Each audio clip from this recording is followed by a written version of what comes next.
Hello guys, welcome to my new video. ನಾನಿವತ್ತು ಮಾತಾಡ್ತಿರೋ movie ಯಾವುದು ಅಂತ ನಿಮಗೆ ಆಲ್ರೆಡಿ ಟೈಟಲ್ ನೋಡಿ ಗೊತ್ತಿರುತ್ತೆ. ಗೈಸ್, ನಾನಿವತ್ತು ಈ ವಿಡಿಯೋದಲ್ಲಿ ಚಕ್ರವರ್ತಿ 2 ಮೂವಿ ಹೆಂಗ್ ಬರುತ್ತೆ ಅಂತ ತಿಳಿಸ್ಕೊಡ್ತೀನಿ. ನಾವು ಚಕ್ರವರ್ತಿ 2 ಮೂವಿ ಹೇಗೆ ಬರುತ್ತೆ ಅಂತ ತಿಳ್ಕೊಳಕ್ಕೂ ಮುಂಚೆ ಸ್ವಲ್ಪ ಚಕ್ರವರ್ತಿ ಮೂವಿ ಒಂದು ಬಗ್ಗೆ ತಿಳ್ಕೊಳ್ಳೋಣ ಬನ್ನಿ ಗೈಸ್. 1980ರ ದಶಕದಲ್ಲಿ ಗ್ಯಾಂಗ್ಸ್ಟರ್ಗಳ ಜೀವನದಲ್ಲಿ ನಡೆದಿದ್ದ ಕಥೆಗಳ ಆಧಾರಿತವಾಗಿ ಇಟ್ಟುಕೊಂಡು ಡೈರೆಕ್ಟರ್ ಚಿಂತನ್ ಎ.ವಿ. ಅವರು ಚಕ್ರವರ್ತಿ ಮೂವಿಯನ್ನು ಮಾಡಿದ್ದರು. ಈ ಮೂವಿ 2017ರಲ್ಲಿ ರಿಲೀಸ್ ಆಯಿತು. ಈ ಮೂವಿಯಲ್ಲಿ ನಮ್ಮ ಚಾಲೆಂಜಿಂಗ್ ಸ್ಟಾರ್ ದರ್ಶನ್, ದೀಪಾ ಸನ್ನಿಧಿ ಮುಖ್ಯ ಪಾತ್ರದಲ್ಲಿ ನಟಿಸಿದ್ದಾರೆ.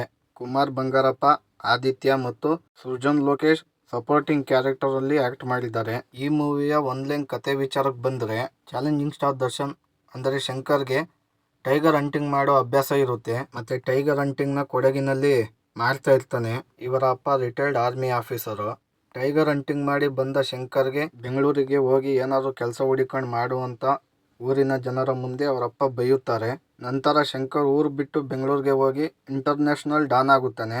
ಅದು ಹೇಗಾದ ಯಾಕಾದ ಅಂತ ನೀವು ಮೂವಿ ನೋಡಿ ತಿಳ್ಕೊಳ್ಳಿ. ಇವಾಗ ನಾವು ಇಂಪಾರ್ಟೆಂಟ್ ಪಾಯಿಂಟಿಗೆ ಬರೋಣ.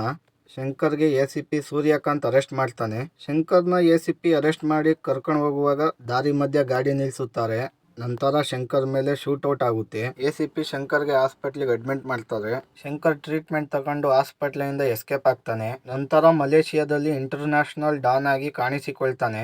ಚಕ್ರವರ್ತಿ ಮಲೇಷ್ಯಾದಲ್ಲಿ ಮೋಟಾರ್ ಬೋಟಲ್ಲಿ ಹೋಗುವಾಗ ಅಲ್ಲಿನ ಪೊಲೀಸರು ಚಕ್ರವರ್ತಿನ ಚೇಸ್ ಮಾಡ್ತಾರೆ. ಸ್ವಲ್ಪ ದೂರ ಚೇಸ್ ಮಾಡಿದ ನಂತರ ಪೊಲೀಸ್ ಅವರು ಚಕ್ರವರ್ತಿಯ ಬೋಟನ್ನು ಹಿಡಿತಾರೆ.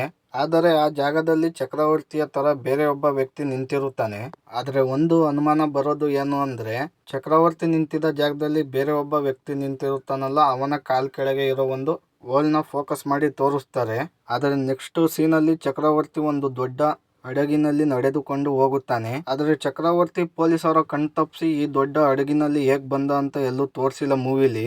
ಮತ್ತೆ ಶಂಕರ್ ಮೇಲೆ ಶೂಟ್ ಔಟ್ ಮಾಡಿದ್ದು ಬೇರೆ ಯಾರು ಅಲ್ಲ, ಮಹಾರಾಜನ ಹೊಡಿಬೇಕು ಅಂತ ಶಂಕರೇ ಕಟ್ಟಿರೋ ಗ್ಯಾಂಗ್ ಅಲ್ಲಿ ಇದ್ದ ಒಬ್ಬ ಶೂಟರ್ ಅವನು.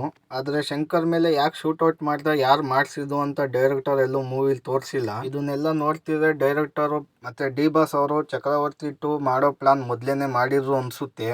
ಚಕ್ರವರ್ತಿ 2 ಬಂದ್ರೆ ಮಾತ್ರ ಬಾಕ್ಸ್ ಆಫೀಸ್ ಉಡಿಸಾಗೋದಂತೂ ಗ್ಯಾರಂಟಿ. ಈ ವಿಡಿಯೋ ನಿಮಗೆ ಹೆಂಗ ಅನ್ನಿಸ್ತು ಅಂತ ಕಮೆಂಟ್ ಬಾಕ್ಸ್ ಅಲ್ಲಿ ಕಮೆಂಟ್ ಹಾಕಿ ತಿಳಿಸಿ. ಮತ್ತೆ ಎಲ್ಲ ಡಿ ಬಾಸ್ ಫ್ಯಾನ್ಸಿಗೆ ಶೇರ್ ಮಾಡಿ. ಮತ್ತೆ ನನ್ನ ಚಾನಲ್ನ ಸಬ್ಸ್ಕ್ರೈಬ್ ಮಾಡ್ಕೊಂಡು ಸಪೋರ್ಟ್ ಮಾಡಿ.